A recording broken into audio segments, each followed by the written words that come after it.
저희가 이제 교육자로서도 그러고 부모님들도 그렇고 아이들에 대해서 굉장히 많이 목마르죠.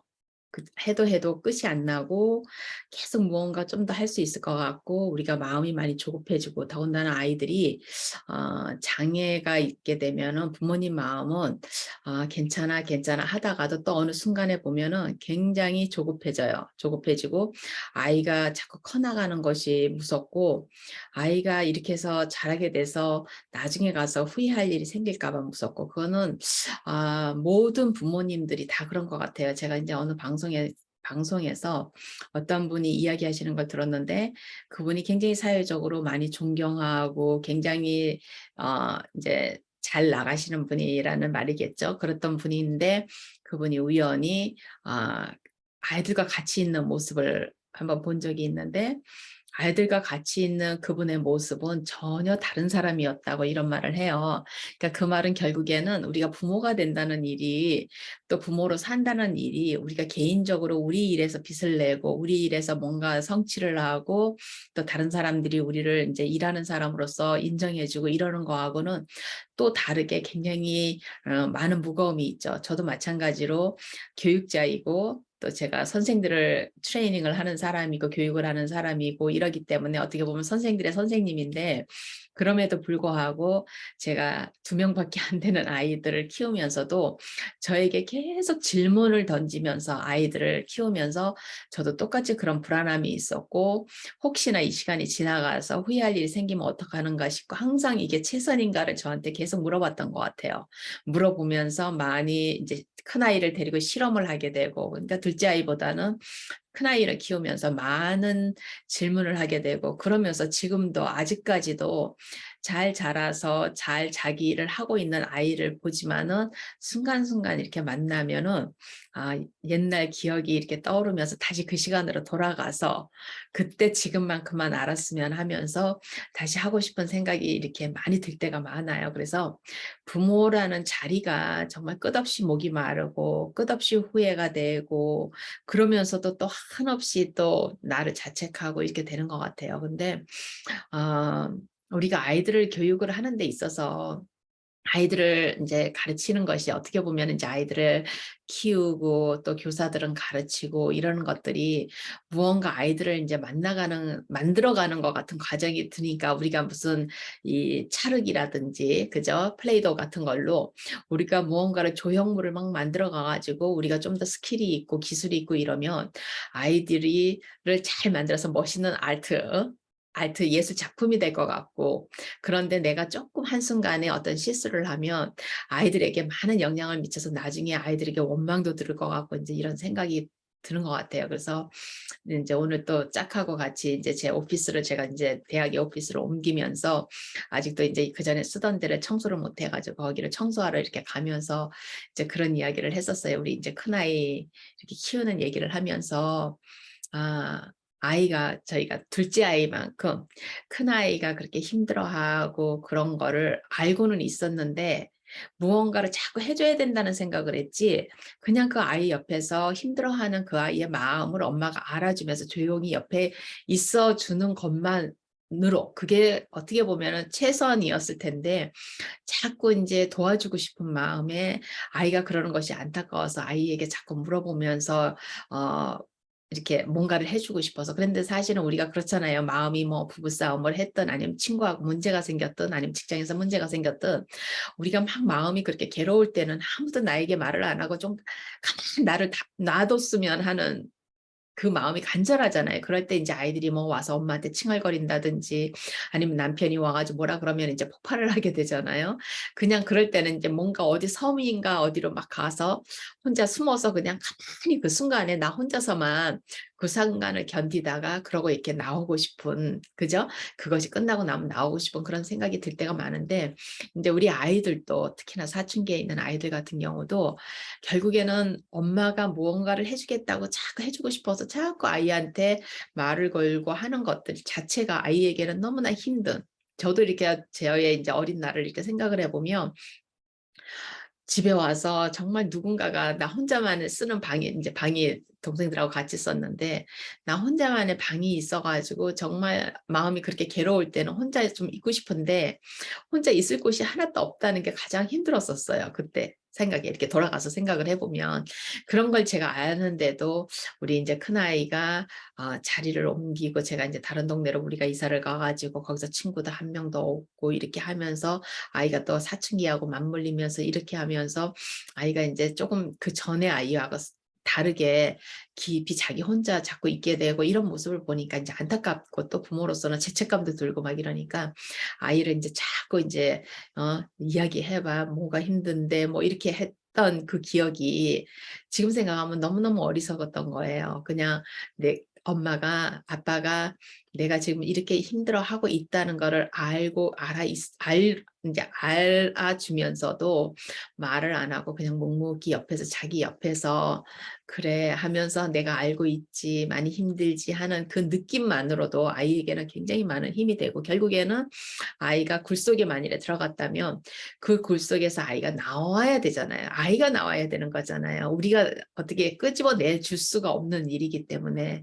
그치만은 그 아이가 인제 굴속에 견디는 동안에 너가 혼자가 아니고 이 세상에서 엄마가 옆에 있고 아빠가 옆에 있다 하는 것만으로 아이가 아는 것만으로도 아이는 자기 스스로가 자기를 추스렸을 때 이제 충분히 밖으로 나올 수 있는 건데 이제 그런 생각을 그런 이야기를 둘이서 이제 하면서 어 그렇게 이제 제 사무실에 가면서 그런 이야기를 했었는데 아이들을 가르치는데도 그런 것 같아요. 인제 선생님들도 그렇고 부모님들도 아이를 인제 직접 교육을 해 보고 싶어 하는 부모님들도 그렇고 계속 인제 목이 말라 하는 거예요. 뭔가 이렇게 딱 내 아이한테 맞는 뭔가 학습지가 있고 내 아이한테 맞는 그 커리큘럼이 있고 영어로 얘기를 하면 커리큘럼이 있고 내 아이한테 맞는 이 가이드라인이 쫙 있어 가지고 인제 우리가 그 가이드라인대로 그냥 우리가 왜 인제 운전을 할 때 GPS가 그렇잖아요. 어디를 가야 되는데 모르는 도시를 가는데 이렇게 갈 때 GPS가 여기까지 가. 여기까지 가면 몇 분이 걸려.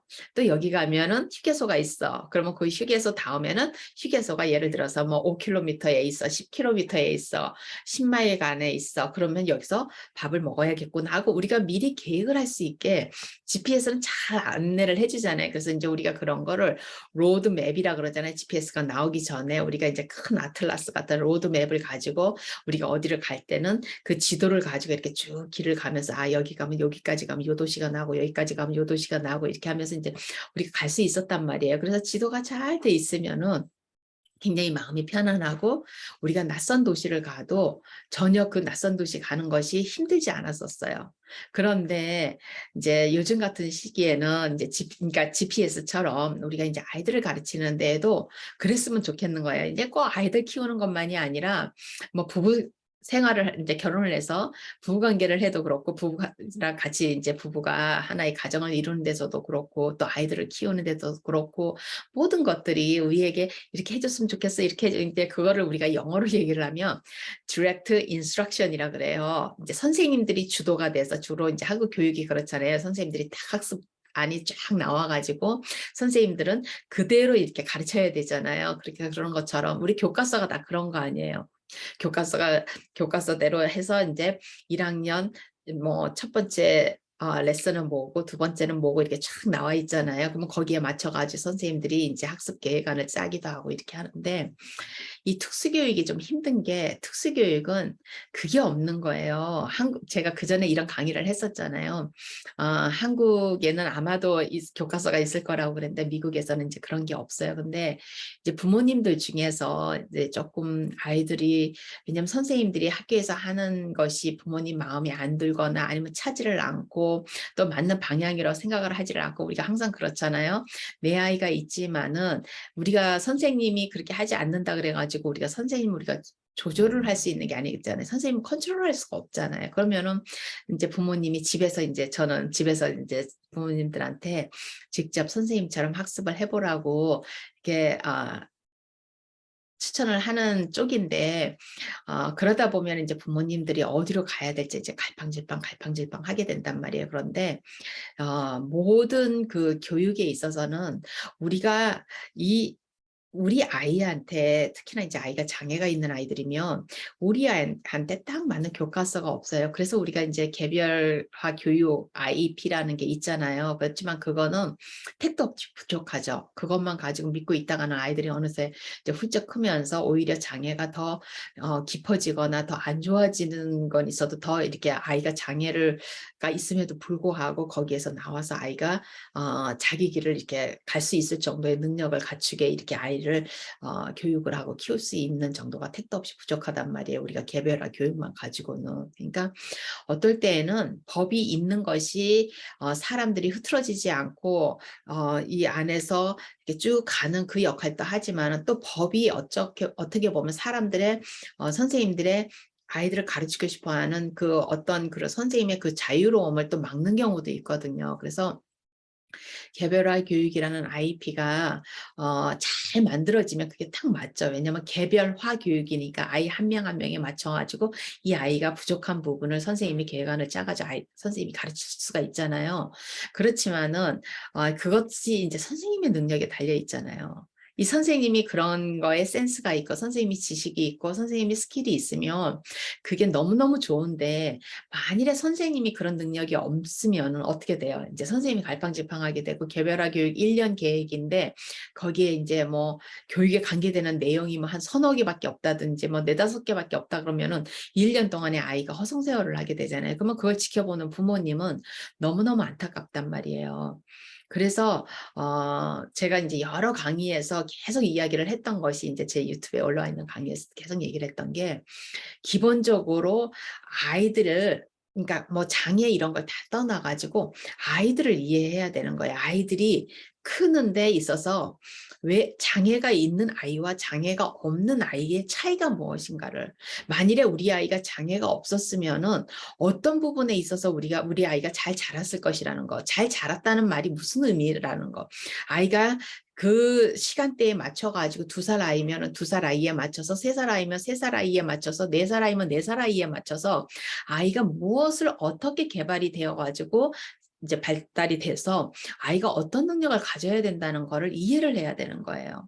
그러니까 이게 교과서를 다 떠나가서 그걸 이해를 해야 돼요. 그래야지 부모님이든 선생님이든 아이는 여기가 막혔구나 하고 그거에 관계되는 교재라든지 거기에 관계되는 커리큘럼을 찾아서 아이를 가르칠 수가 있어요. 그러면 제가 이제 그전에도 많은 강의에서 이제 만일에 이게 궁금하신 분들 같은 경우는 제가 이제 초반에 유튜브에다 올린 것들이 거의 그런 강의가 많아요. 제가 인지 발달에 대한 강의가 많은데 우리가 발달 장애, 모든 장애를 가진 아이들은 어떻게 보면 발달 장애잖아요. 그죠? 발달이 장애가 없이 비장애로 아이들이 발달이 뭐 6개월이 된 아이, 1살이 된 아이, 2살이 된 아이, 3살이 된 아이 그러면은 요 발달대로 자연이 준 이 세상에 태어난 모든 인간 아이로 태어난 아이들이 2살이 됐을 때 어디까지 할 수 있고 3살이 됐을 때 어디까지 할 수 있고 4살이 됐을 때 어디까지 할 수 있고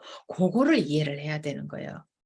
그게 부모님이든 선생님이든 그거를 이해를 해야 돼요. 이제 아이들이 이제 잘 예를 들어서 그 프로그램 된 대로 아이들이 잘 발달이 돼서 5살이든 6살이든 7살이든 초등학교 유치부를 들어가든 아니면 1학년을 들어가든 그러면 이제 그때부터는 교과서가 있잖아요.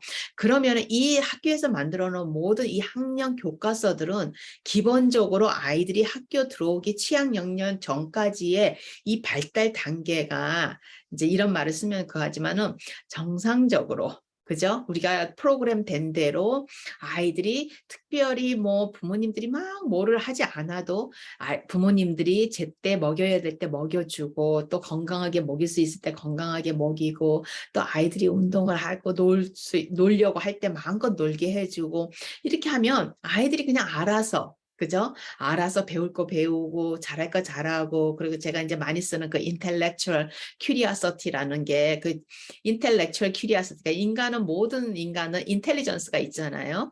그러면 이 인텔리전스 IQ라고 생각을 하셔도 되지만은 결국에 이 브레인이란 말이에요. 이 머리의 기능이잖아요. 이 뇌 기능에 맞춰 가지고 거기서 아이들이 신기하다는 큐리어스한테 궁금한 거예요. 이 세상이 아이들에게는 앨리스 원더랜드 같이 이 세상이 다 원더랜드인 거예요. 그러면 이 원더랜드라는 말은 다 배움의 세상이에요. 아이들이 태어나는 이 온 순간 태어나자마자부터 이 세상은 피지컬 월드, 그죠? 물리적인 환경과 그다음에 사회적인 환경이에요. 그러면 물리적 환경과 이 사회적인 환경에서 아이들이 마음껏 이제 원더랜드에서 즐기면서 궁금한 거 있으면 가서 만져보고 뭐 던져보고 또 먹기도 하고 뭐 이렇게 하면서 아이들이 계속해서 이제 먹을 수 있는 거와 먹을 수 없는 거, 위험한 거와 위험하지 않은 거, 뜨거운 거와 안 뜨거운 거, 내가 할 수 있는 거와 없는 거, 자기의 한계도 아이들이 실험을 하면서 이렇게 하면서 아이들이 이제 커나간단 말이에요. 그렇게 해서 이제 학교 교육이 시작이 되면 여태까지 그 물리적인 환경과 사회적 환경에서 아이들이 마음껏 배웠던 것들이 이제 어떻게 해요? 기본적인 교육 체계 속으로 들어가서 이제는 그동안에는 자연스럽게 그렇게 배우던 것들이 아이들이 자기 마음껏 배우던 것들이 그죠? 자기가 궁금해서 배우던 것들이 이제는 어떻게 돼요? 누군가의 리드 하에서 그러면 이제 학교 교육이죠. 리드 하에서 거기서 정해진 커리큘럼에 거기서 정해진 교과서대로 또 그거를 가르치도록 훈련받은 선생님에 의해서 이렇게 해서 이제 어떻게 보면 지식의 세계가 이제 물리적 환경과 사회적 환경이 문자 세계로 들어가는 거예요. 문자 속의 세계 속에서 아이들이 읽으면서 문자 속에서 자기가 살아보지 않았던 과거에 대해서 배우는 거, 역사잖아요. 자기가 가보지 않았던 그런 어떤 지리적인 세계에 대해서 배우는 거, 한국에서만 살았던 아이들이 영국 문화에 대해서 배우고, 그죠? 세계 이제 역사잖아요. 그러면서 뭐 인문지리가 있고, 뭐 국토지리가 있고, 막 이러면서 이제 아이들이 그 안에서 이제 프린트 속에서 그다음에 선생님이 말로 가르쳐주는 세계 속에서 이렇게 배운단 말이에요. 그러면은 학교 모든 장애 아이들이 뒤늦게 학교에 들어가서 학습 장애 아이들이 된 경우, 그다음에 또 이 말단 지적 장애가 된 아이들, 학교에 들어가서 장애 판정을 받은 아이들, 그 아이들은 그러면 크는 동안에는 아무 문제가 없었는데 학교에 들어가서 선생님이 제대로 못 가르쳐서 부모님이 제대로 못 가르쳐서 그래서 아이들이 장애가 된 것보다는 아이들이 눈에 보이지 않게 무언가가 덜 발달이 됐지만 표가 나지 않았던 거예요. 부모님이 아이들한테만 막 눈을 이렇게 하고서는 아이들만 지켜보는 게 아니잖아요.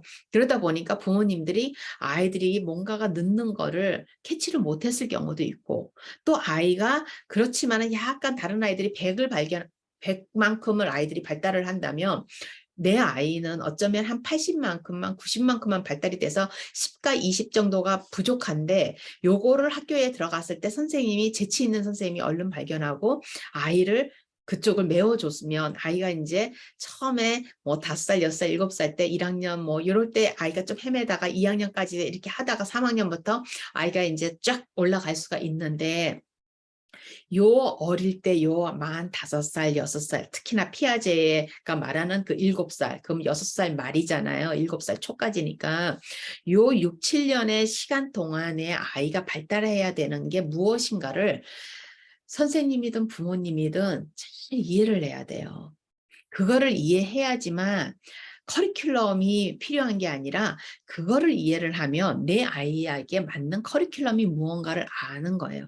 이 세상에서 커리큘럼은 너무너무 많죠. 그죠? 너무 많잖아요. 많은데 제가 이제 저희 학생들에게도 교사가 되는 저희 학생들에게도 항상 얘기를 하지만 이 무수하게 몇 천, 몇 만 개의 커리큘럼 속에서 결국에는 선생님이 특히나 특수교사가 꼭 있어야 되는 능력은 뭐냐면 이 커리큘럼을 볼 수 있는 눈이 있어야 되는 거예요.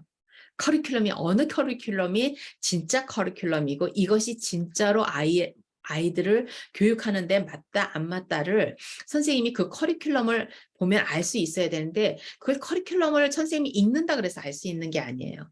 아이들의 이 발달하는 이거를 알아야지만 이 커리큘럼이 어느 커리큘럼이 진짜구나 아닌가를 알 수가 있어요. 그래서 누가 아무리 이게 좋다고 추천을 해도 이거를 볼 수 있는 눈이 없으면은 그 커리큘럼이 내 손에 있어도 아이를 가르칠 수가 없어요.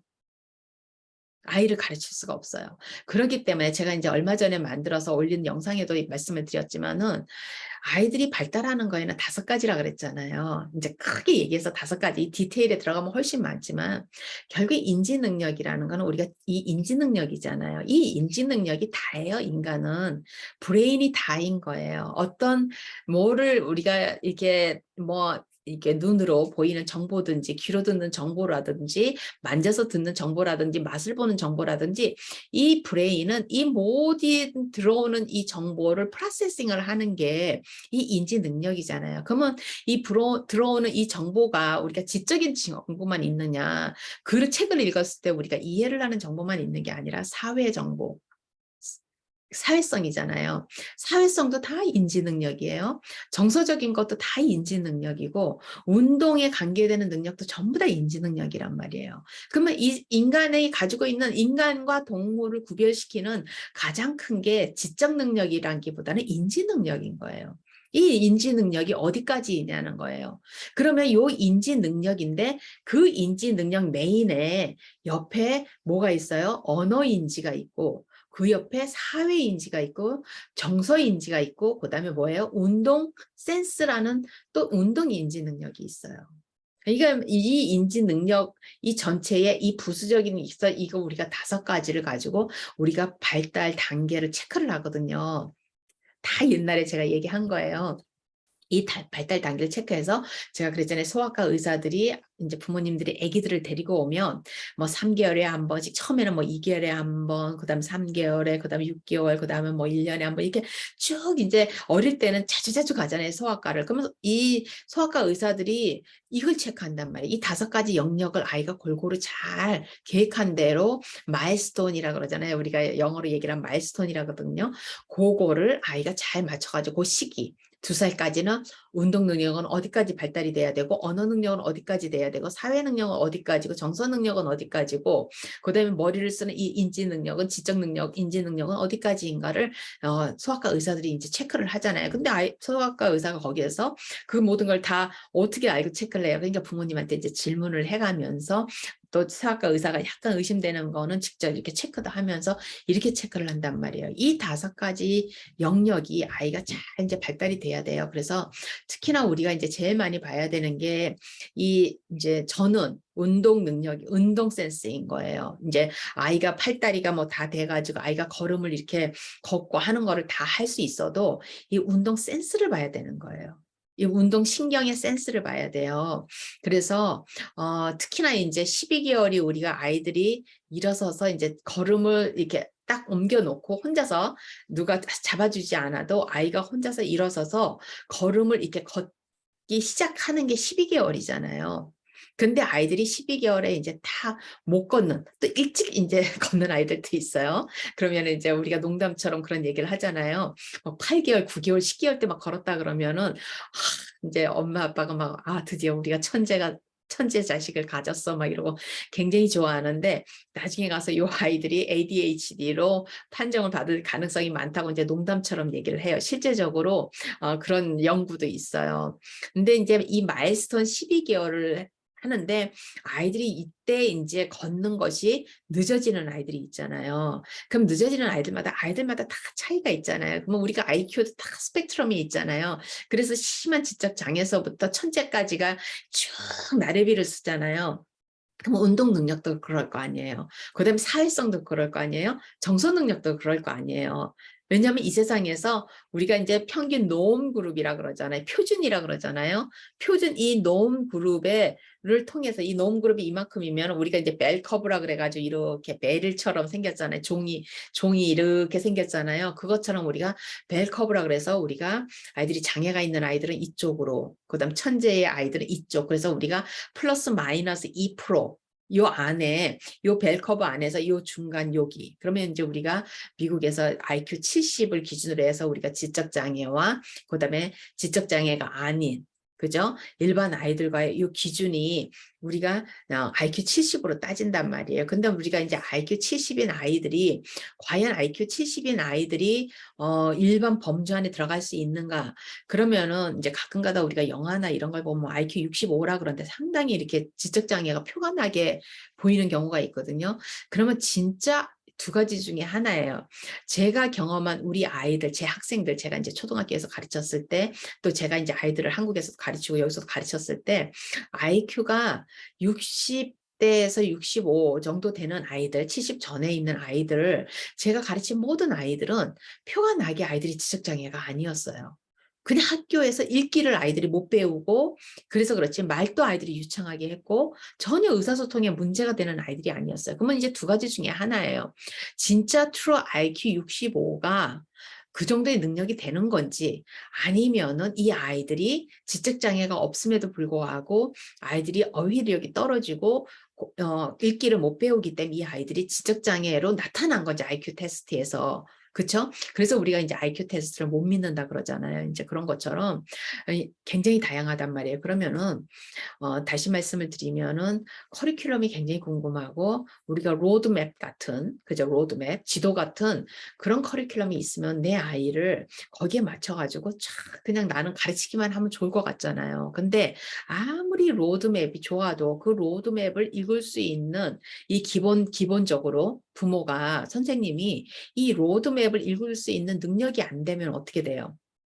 그러면 이 로드맵이 있는 게 아무 의미가 없잖아요. 그죠? 로드맵을 읽을 수 있는 능력이 안 된다는 거는 물론 로드맵에 나타나는 글자를 못 읽는 능력도 되지만 이 로드맵 자체가 어떻게 구성이 되어 가지고 어떤 방향으로 진행이 나가고 있고 이 두꺼운 선은 무엇을 말하는 거고 이 얇은 선은 무엇을 말하는 거고 거기에 I자가 붙은 거는 무슨 도로를 말하는 거고 거기에 나오는 모든 기호들을 이해를 해야 되고 이 로드맵을 그릴 때, 이 로드맵을 만들 때 이것이 어떤 형태로 만들어졌는가를 이해를 해야 되는 거예요.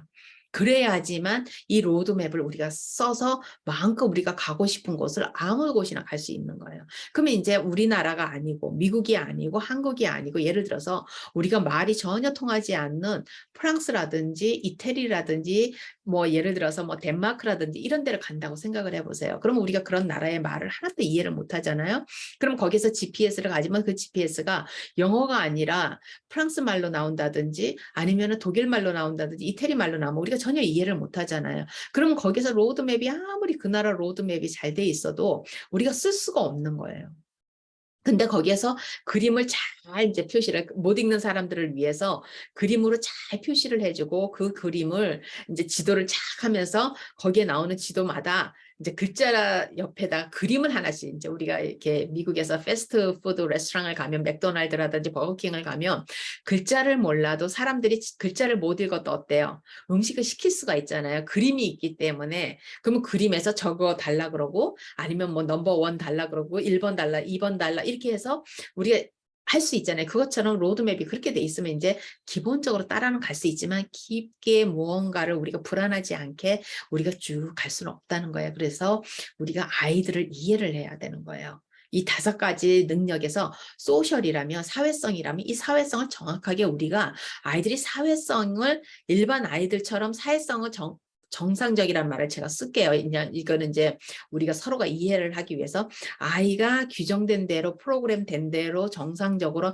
아이가 사회성이 발달이 되면 2살이 됐을 때 아이가 사회성이 어느 정도 되고 3살은 어떻게 되고 4살은 어떻게 되고 5살은 어떻게 되고 그러면 이 사회성이라는 게 얼마나 범위가 넓어요. 사회성에는 사회에 우리가 문화적인 것도 들어가고요. 그죠? 아무리 사회성이 좋은 아이도 제가 아무리 사회성이 좋아도 제가 이탈리아라는 나라를 가가지고 그 나라에서 바로 적응을 해서 제가 그 나라 사람들처럼 살 수는 없잖아요. 왜냐하면 사회성이 좋은 내가 문화를 옮겨가면 다른 문화를 옮겨가면 어떻게 돼요? 다시 바보가 된단 말이에요.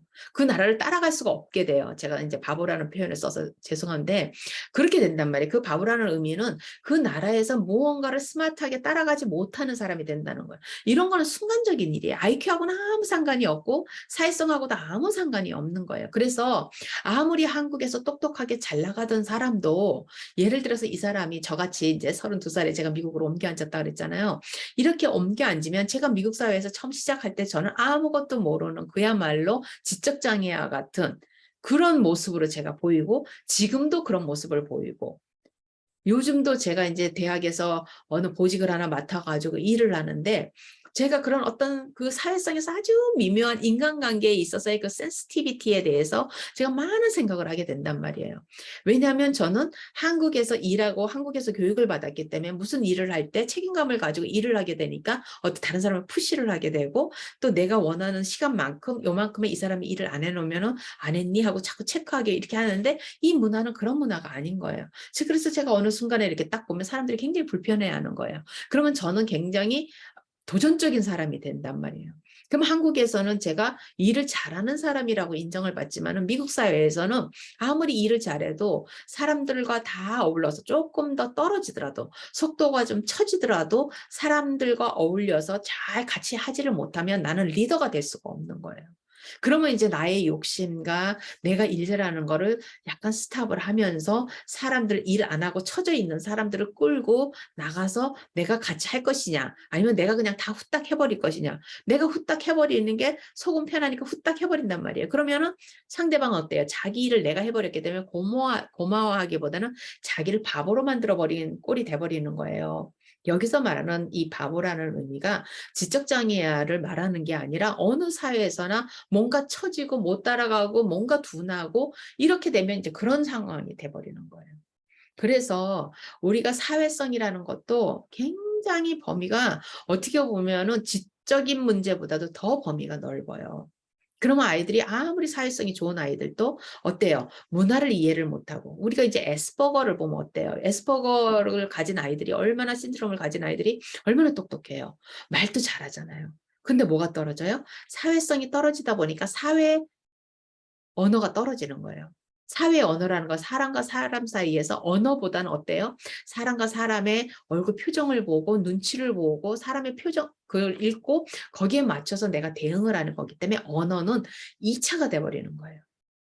그때 우리가 그걸 다 무시하고 언어로만 막 이야기를 하게 되면 어떻게 돼요? 굉장히 사람들을 불편하게 만들고 사람들이 이상하게 생각하고 이렇게 표정이 이렇게 되고 그렇게 된단 말이에요. 그죠? 그렇기 때문에 어떻게 보면 사회성에 있어서는 아무리 언어를 잘 말한다 그래서 이게 내 사회성을 끌어가는 게 아니잖아요. 여기에 맞는 언어를 써야 되는 거예요. 그러니까 이 언어도 우리가 비슷한 말이 많잖아요. 우리가 동의어라 그러잖아요. 굉장히 많지만 요 상황에서 딱 적당한 언어를 딱 써서 그 말을 해서 사람들을 긴장을 싹 풀어주든지 아니면은 특히나 리더십에 있는 사람이 그런 말을 잘 못 쓰게 되면 모든 사람들이 하루 종일 어떻게 돼요? 긴장 상태에서 일을 하게 되면 피곤해지잖아요. 그러니까 굉장히 미묘한 일인 거예요. 그래서 우리가 이제 요즘에 이제 아이들을 이렇게 아이들이 아니라 어른들 사회에서 보면은 굉장히 사회적으로 살짝 떨어지는 사람들이 굉장히 많잖아요. 이제 우리가 어느 드링크 광고처럼 사회적으로 한 1%가 살짝 떨어지는 사람, 2%가 살짝 떨어지는 사람, 10%가 살짝 떨어지는 사람들이 있어요. 이 사람들 직장 생활하면서 일을 다 하죠. 하지만 이제 옆에 있는 사람들이 이제 그거를 보면서 살짝 그거 하는데 거기에 이제 너무나 상사가 그런 거에 대해서 배려가 없고 조금 이제 그거 한 사람들은 막 푸시를 하게 되고 이러다 보면 이제 직장에서 이제 사고가 나기 시작하잖아요. 막 자살 사건도 일어나고 이제 여러 가지 일들이 일어나는 것처럼 이게 굉장히 힘들어요. 그래서 우리 아이들도 이런 그 사회성, 그다음에 이제 정서적인 거는 두 가지가 있잖아요. 남의 정서를 이해하는 거, 이거는 이제 사회성에 관계되잖아요. 남의 정서를 잘 이해하면 아이들이 사회적으로 눈치껏 행동을 할 수 있고 사람 스킬이 있게 되잖아요. 사람과 만나서 이 사람 스킬이라 그러잖아요. 근데 이 정서가 이제 남을 보는 정서와 자기가 자기의 정서를 보는 거예요. 자기의 정서를 잘 다루고 화가 이만큼 올라온 거를 잘 참고 이때 욕을 해버리고 싶은 거를 잘 누르고 그 순간을 모면하고 이것도 이제 인지 능력인 거예요. 그래서 인지 능력이어가지고 이게 모든 것들이 그러니까 굉장히 미묘하잖아요. 인간이라는 이 존재 자체가 저도 이제 공부를 하면 할수록 엄청나게 복잡한 존재인 거예요. 그러면 이제 그런 공부를 하면서 이제 나를 자꾸 보는 거예요. 왜냐하면 제가 제일 편하니까 나를 자꾸 생각하면서 공부를 하면 할수록 깊게 하면 할수록 아, 내가 여기가 부족해서 그때 그런 사고를 쳤구나. 아, 내가 여기가 부족해 가지고 내가 내 친구에게 상처를 줬구나 하고 아는 것처럼.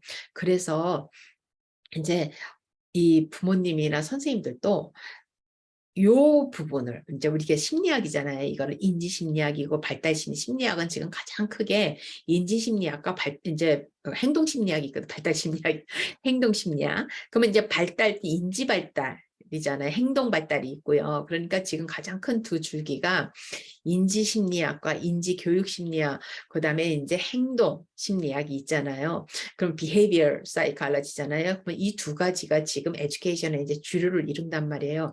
그러면 요 두 부분을 공부를 해보세요. 그래서 그렇게 되면 커리큘럼이 필요가 없어요, 사실은. 이 두 가지를 공부를 하고 하면은 우리 아이가 장애가 있잖아요. 그러면은 아이가 보여요. 나도 그러면은 저도 내가 나를 이밸류에 우리가 이제 그 뭐라고 평가를 할 수 있게 돼요. 그 공부를 하다 보면 자꾸 나를 돌아보게 되죠. 더군다나 요즘은 이제 뉴로사이언스라 그래가지고 이제 뉴로사이언스가 한국말로 이제 뇌과학이라 그러나요? 그런 쪽인 뇌과학 그러면은 우리가 의료계에 들어갈 것 같잖아요. 뉴로 쪽으로 해서 이제 뇌를 공부하는 의료 쪽으로 들어갈 것 같은데 그게 아니라 사이칼로지에서요. 심리학에서 그 뉴로사이언스를 하거든요. 그러면 이제 뉴로사이언스 책 같은 거를 이제 쉬운 책을 이제 한번 사셔가지고 그것도 한번 천천히 공부를 해보시고 그다음에 이제 심리학 공부를 이제 막 심리학 이론 뭐 이렇게 막 실험 막 스키너부터 시작해가지고 막 보통 심리학 개론들이 그러거든요. 이제 그런 책보다는 이제 인지 심리학이면 이 막 인지 발달 심리학 막 이렇게 막 이론이 너무 많은 것들 말고 그냥 인간 발달에 관계 꼭 책을 보시라는 게 아니라 요즘은 이제 구글이라든지 한국이면 네이버잖아요. 네이버라 그러나요? 네이버인가요? 다음인가요? 아무튼 미국에서 이제 구글이나 이렇게 요즘은 이제 미국의 구글이 이제 메인 그 서치 엔진이니까 그런 데서 인지 심리학 이렇게 쳐보시면 무료로 책들이 굉장히 많이 올라와 있어요. 뭐 로그인 같은 거 안 해도 돼요. 그래서 특히나 막 굉장히 쉬운 것도 뭐 심플리 뭐 이래가지고 리딩 스킬이 한 고등학교 정도만 돼도 충분히 읽을 수 있을 정도로 어떻게 보면 이제 중학교 아이들도 읽으면 이해가 할 정도로 그렇게 쉬운 심리학 책들이 많이 올라와 있거든요. 그래서 막 그게 이제 책으로 올라와 있는 게 아니라 이게 디지털 북처럼 해가지고서는 많은 사람들이 그런 거를 무료로 이렇게 올려놨어요. 그래서 그런 거를 일단 보면서 그림을 그려가면서 한번 읽어보세요. 그런 걸 그릴 때 그냥 이렇게 쭉 읽으면 재미가 없어요. 그래서 메모를 해가면서 그림을 그려가면서 그래서 제가 이제 학생들한테도 제가 이제 깜짝 놀랐던 게 제가 이제 제 책을 학생들한테 읽고 이제 서머리를 시키거든요. 이제 퀴즈를 내줘도 힘들어하고 여러 가지를 힘들어해서 가장 쉬운 게 뭐예요? 읽고 서머리 하는 거잖아요. 서머리를 시켰는데 제가 요즘 많이 놀랐어요. 이제 대학을 들어와서 지금 이제 교사가 되겠다고 하는 친구들인데 챕터 하나를 읽고 이 친구들이 그 챕터에서 타이틀이 메인 타이틀과 그다음 타이틀 그다음 타이틀에서 그런 것들이 어떻게 돼가는 것조차를 감을 못 잡는 친구들이 너무 많은 거예요. 써머리를 못 하는 거예요. 그 내용을 읽고 써머리를 못 해요. 써머리를 한다는 거는 뭐냐면 그 내용을 읽고 요만큼에서 한 단락을 읽으면 그 단락에서 이 저자가 무슨 이야기를 지금 여기서 이 사람이 했는가를 종합을 할 수 있는 게 써머리예요. 우리가 이제 누구 말을 듣잖아요. 누구 강의를 들으면 이제 제 강의를 이렇게 듣잖아요. 오늘같이 제가 이 얘기했다 저 얘기했다 이제 정신없이 막 이야기를 많이 하잖아요. 그러면 이런 내용들을 써머리 하기는 힘들어요. 근데 이게 이제 그런 거를 잘 따라오는 사람들은 어떻게 하냐면 이 사람이 지금 이렇게 줄기로 얘기를 하지만 이 사람의 메인 지금 하고자 하는 이야기는 뭐라는 거를 자기가 듣는 사람이 그걸 홀드를 하면서 듣는 거예요. 그를 킵을 하면서 제가 사이드로 나가서 이렇게 부속적인 이야기를 자꾸 해도 결국에는 이 사람이 지금 이 얘기는 여기에 관계된 이야기, 이 얘기는 여기에 책도 똑같은 거예요. 그렇게 해서 그 책을 딱 읽고 그걸 가지고 제가 하는 거는 다이어그램을 그려보면 우리가 이제 그 그래픽 디자인, 뭐 컨셉 맵 혹시 그게 뭔지를 모르시면 한번 찾아보세요. 그러면 컨셉이라는 건 뭐예요? 컨셉은 한국 사람들도 많이 얘기를 하니까 우리가 컨셉이 뭐야 이러잖아요. 그러면 네가 하는 말에 그건 뭐야? 그럼 이 책의 메인 컨셉이 뭐야? 우리가 이 이야기를 하면 메인 포인트가 뭐야? 이 말이잖아요. 그걸 가지고 이제 우리가 그래픽 디자인, 뭐 컨셉 맵 그러면 그 내용을 가지고 그림을 그리는 거예요. 그럼 예를 들면 가장 쉬운 컨셉 맵, 그래픽 디자인 컨셉 맵은 뭐냐면 패밀리 트리예요. 패밀리 트리. 그러면 우리가 어때요? 여기에서 이제 조부 뭐 할아버지부터 아니면 그 위에 그랜파더부터 해가지고 하면 이제 그 줄기에 몇 형제가 있어가지고 뭐 해서 누구랑 결혼하고 누구랑 결혼하고 이렇게 쭉 나오잖아요. 그 다음에 쭉 그러면 우리가 그 가계도를 이렇게 쫙 보면은 어때요? 내가 알고 싶어하는 이 사람이 어떤 줄기에서 몇 형제를 가지고 그 조상은 어떻게 되고 우리가 다 알 수 있잖아요. 그것처럼 책을 읽으면서 그렇게 그림을 그리는데 다이어그램을 그려요. 그렇게 그려가면서 내가 이해하는 거를 이렇게 쭉 따라가 보는 거예요. 그러면 책을 하나 읽어도 인지 그러면은 이 인지에는 어떤 인지들이 있고 이 인지에서 이것이 아이들이 몇 살 때 태어나면 어디까지 발달이 되고 아이들이 태어나는 뇌부터 제가 이제 그 전에 아마 그런 강의를 해놨을 거예요. 태어난 아이의 뇌는 프리와이어드 된 것이냐 아니면 종이장이냐 종이장처럼 백지장 같이 아무것도 없는 것이냐 뭐 이런 것부터 시작을 해가지고 쭉 해서 이제 이해를 해보세요. 그것이 어떤 커리큘럼을 찾는 것보다 훨씬 중요해요. 그거를 이해를 하지 못하면 남이 써놓은 커리큘럼을 읽는다 그래서 절대로 이해를 못해요. 남이 써놓은 커리큘럼을 뭐 이해를 해가지고 그걸 가지고 내가 가르쳐도 기본적으로 내 아이가 내 학생이 어디까지인지도 모르는데 내가 이 커리큘럼을 가지고 얘를 가르치면 얘가 그거를 받아들일 수 있을지 없을지도 모르잖아요. 그렇기 때문에 아이를 먼저 이해를 해야 되는 거예요. 기본적으로 이거는 특수교사든 아니면 일반 뭐 초등학교 교사든 특히나 저학년 교사들은 반드시 이해를 해야 되는 거예요.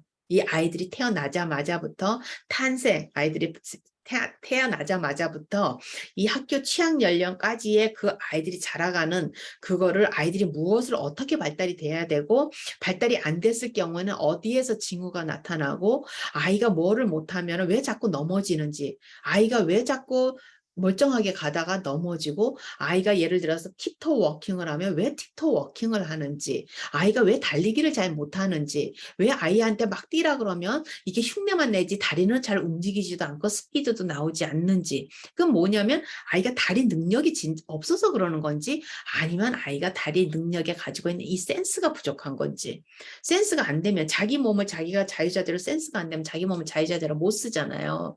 그죠? 우리가 예를 들어서 여기가 마취가 열렸다든지 우리가 마취 주사를 맞게 되면 어때요? 내 몸인데 내 몸이 아니잖아요.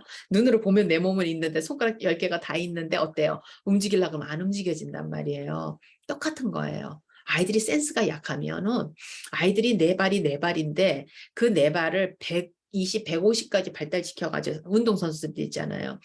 그렇게 자유자재로 그러면 이제 그 친구들은 어때요? 눈으로 보면은 눈으로 본 것이 프로세스가 돼서 이 몸의 움직임이 나타나잖아요. 볼이 날아오면은 그게 내가 순간적으로 정말로 번개같이 프로세스가 돼서 날아오는 공을 내가 손이 나도 모르는 사이에 내가 의도하지 않는데 리플렉스로 손이 나가서 그 공을 받는단 말이야. 안 받으면 자기가 맞게 되죠. 받던지 아니면 그 공을 피한단 말이에요. 근데 우리 아이들은 어때요? 그냥 멀쩡하게 서가지고 그 공을 눈으로 봐요. 볼이 날아오는 걸 보면서도 아이들이 뚱 하고 맞는단 말이에요. 그러면 도대체 왜 그러느냐는 말이에요. 아이가 볼을 못 본 거냐? 아니면 볼이 날아오는 걸 보는데 아이가 머릿속에서 이 프로세싱이 늦어져서 그게 지금 저 볼이 날아온다는 의미를 아이가 몰라서 그러는 거냐. 그러면 아이가 의미를 모르면 몸에다가 지시를 안 하겠죠. 내가. 근데 아이가 순간적으로 날아오는 그 네노 세컨이라 그러잖아요. 번개 치듯이 그렇게 네노 세컨으로 세컨보다도 더 빠른 게 네노 세컨이잖아요. 순간적으로 탁 날아올 때 우리도 모르는 사이에 몸이 움직이는 거는 그렇게 빨리 교육이 된 거예요, 이미. 이게 본능인 거예요. 근데 우리 아이들이 그 본능이 떨어진다는 건 뭐예요? 센스가 떨어진다는 거예요. 그러니까 아이들이 그냥 내려와도 누가 자기를 때려도 아이들이 피하지를 않고 그걸 멀쩡하게 맞고 있어요. 그러면 얘는 고통을 못 느끼나? 고통 느껴요. 근데 거기서 날아오는 이 정보, 이 얘가 지금 나를 때리고 있다는 이 정보를 아이가 빨리 해석을 못하면 어떻게 돼요? 그대로 그냥 맞고 있는 거예요. 아픔에도 불구하고. 내가 피한다는 생각을 못하고 어때요? 상대가 나를 때리는 걸 멈추기를 기다린단 말이에요. 얘가 때리면 내가 같이 맞서서 싸우지를 못하면 어떻게 돼요, 아이가? 도망을 가야 되잖아요. 근데 도망을 안 가고 애가 얼음이 돼버리는 거예요. 얼음이 돼가지고는 얘가 나를 때리는 거를 멈춰서 얘가 지쳐서 멈추든지 아니면 때리고선 가든지. 근데 왜 안 가지? 그러고서는 속으로 궁금해하면서 맞고 있는 것 같은 거예요. 굉장히 놀랍죠. 그래서 어떻게 인간의 그 기능 자체를 설명을 하기가 굉장히 힘들어요. 그러면은 이제 아이들이 장애가 있는 부모님들이나 이제 그런 아이들을 가르치는 선생님들이나 이런 사람들은 아이들이 이렇게 놀고 있는 것도 잘 이렇게 놀이터나 이런 데 가서 관찰을 해보면 많은 거를 배워요. 아이들이 다 이게 다르잖아요. 아이들이 다르기 때문에 그 아이들이 살아있는 이그젬플인 거예요. 살아있는 이 모델들이어가지고 아이들이 이렇게 보여가지고 노래 그 밭에서 아이들이 놀고 있거나 이런 걸 하는데 이렇게 보면은 아이들의 지능이 다 보여요. 아이들 노는 걸 보면은. 굉장히 빨리 보여요. 이제 그런 것들이 그러니까 선생님 어때요? 아이들이 그렇다면 어때요? 어른은 거기서 발달되는 어른은 똑같겠죠. 그죠? 어른도 거기서 조금 떨어지는 사람은 떨어지는 어른으로 사회성이 약하면 약한 어른으로 그죠? 그다음에 지적 능력도 마찬가지잖아요. 그렇게 어른이 그러면 이제 그런 어른들이 약간 처지고 그러는데 아무 큰 문제는 없으니까 공부도 하고 시험도 보고 그래서 이제 대학도 가고 선생님도 되고 이렇게 해 가지고 이제 선생님이 된 친구들이 훨씬 많겠죠.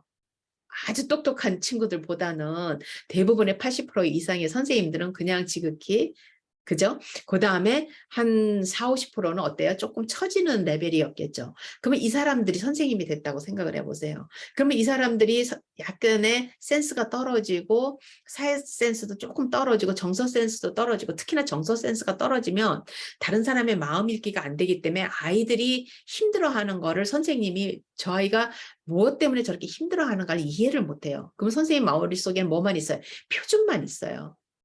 보통의 7살짜리 아이들은 이렇게 해. 8살짜리 아이들은 이렇게 해.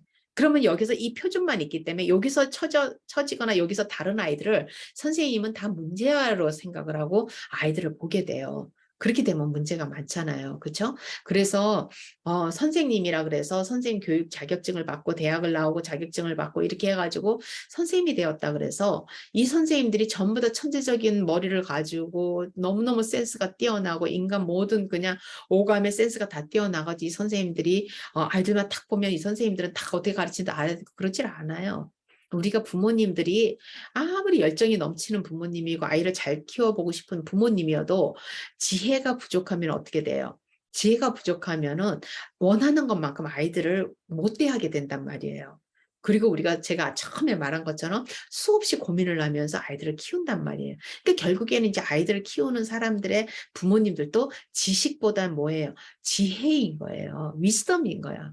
지혜로운 부모님은 아이들을 빨리 파악을 하고 빨리 이해를 하고 아이들이 힘들어하는 걸 이해하고 부모님이 조금 아이들하고 떨어져 있어야 될 때 살짝 떨어져 있어주고 또 아이들이 필요로 할 때는 얼른 다가가가지고 아들이 필요로 하는 것을 부모님이 채워주고 이런 이제 센스가 있는 부모님이란 말이에요. 근데 많은 부모님들이 또 안 그럴 거 아니에요. 그럼 어릴 때 아이들이 이렇게 100이면 100명의 아이들이 다 차이가 나듯이 100명의 엄마들이 다 차이가 나고 100명의 선생님들이 다 차이가 나요. 그죠? 그러면 이제 아이들의 복은 뭐겠어요? 아이들의 복은 최고의 센스 있는 선생님과 최고의 센스 있는 부모님을 만나면은 이보다 더한 근데 아이도 센스가 있으면 이 삼각관계가 트리아드가 잘 맞겠죠. 그러면은 베스트겠죠. 근데 뭐 이런 사람들이 한 10%나 되겠어요. 그러면은 이제 뭐 아이가 베스트인데 부모님이 조금 떨어지고 선생님은 또 괜찮을 수도 있고 또 아이가 뭐 이렇게 하는데 또 이제 부모님은 또 이렇게 하는데 선생님이 좀 처질 수도 있고 뭐 여러 가지 가장 이제 최고가 뭐예요? 아이, 부모, 선생님이 전부 다 이 딱 그냥 그 스탠다드에 딱 올라가서 익셉셔널을 하면은 최고죠. 그 반대로 또 어때요? 아이도 처지는데 부모님도 처지고 선생님도 처지고 이래 버리면 이제 아이들이 가장 힘들죠. 그죠? 그래서 아이들이 이제 앞날이 앞날이 이제 모호해지고 이런 사태가 일어나는 거예요. 그래서 제가 이제 많은 말씀을 지금 긴 시간 동안 드렸는데 제 말의 핵심은 뭐예요?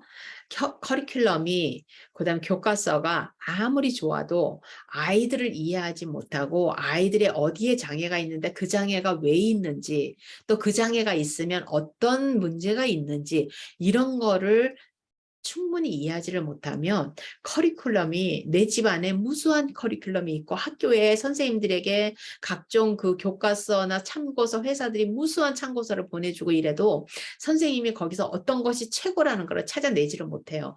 부모님도 마찬가지고요. 그래서 그런 것들이 가장 이제 힘들죠. 그 공부하는 것도 힘들고 여러 가지가 힘든데 굉장히 복잡한 것 같은데 아이들을 잘 관찰을 하고 아이들을 잘 보면은 그래서 저는 장애 아이가 있는 부모님들한테 학교에 가서 보조교사를 한번 하라고 많이 추천을 드려요. 그거는 학교에 있는 아이들한테도 굉장히 좋은 일이에요. 왜냐하면 부모님이 장애를 가진 아이를 키웠기 때문에 부모님이 경험이 많잖아요. 실제 현장 경험이 많은 거예요. 그런데 요 부모님이 학교를 가서 이제 선생님을 보조해서 아이들을 이제 가르치기도 하고 아이들을 이제 하는 거잖아요. 돌보는 건데 그러면서 이제 선생님이 하는 걸 보면서 부모님들이 또 많이 배우고 그래서 그렇게 해서 부모님들이 거기 가서 하면은 선생님들이 구멍이 있는 선생님들도 또 보여요. 그렇게 되면은 부모님들이 이제 거기서 여러 가지를 이렇게 보면서 아이를 어떻게 가르쳐야 되겠구나, 내가 집에서 어떻게 가르치면 좋겠구나 하는 것도 많이 배우게 되고 이제 그렇게 해서 제가 이제 부모님들이 조금 꼭 경제적 여유 뭐 이런 걸 떠나가지고 꼭 돈 버는 걸 떠나가지고 미국에서는 파트타임 부모님도 보조교사도 많거든요. 그다음에 풀타임 보조교사도 있고 이러니까 여러 가지로 학교에서 뭐 예를 들어서 가서 그냥 도와주셔도 되고 교장 선생님한테 가셔가지고 내가 꼭 내 아이 반이 아니고 다른 반에 특수반의 선생님을 도와서 내가 좀 봉사활동을 하고 싶다 이렇게 해가지고 가가지고 이렇게 그런 걸 해보시면은 내 아이를 내가 어떻게 가르치고 내가 집에서 어떻게 양육을 하고 내가 집에서 부모님은 이제 집의 선생님 아니에요. 그래서 아이들을 어떻게 가르쳐야 할 것인가가 아마 많이 보이실 거예요. 여기서 마칠게요. 제가 이야기를 뭐 몇 시간씩 계속 할 수 있는데 상당히 지금 시간이 길어졌네요. 죄송합니다. 너무 길어져서 아마 끝까지 보시는 분이 없으실 것 같은데 많지 않으실 것 같은데 여기서 마칠게요. 잘 지내세요.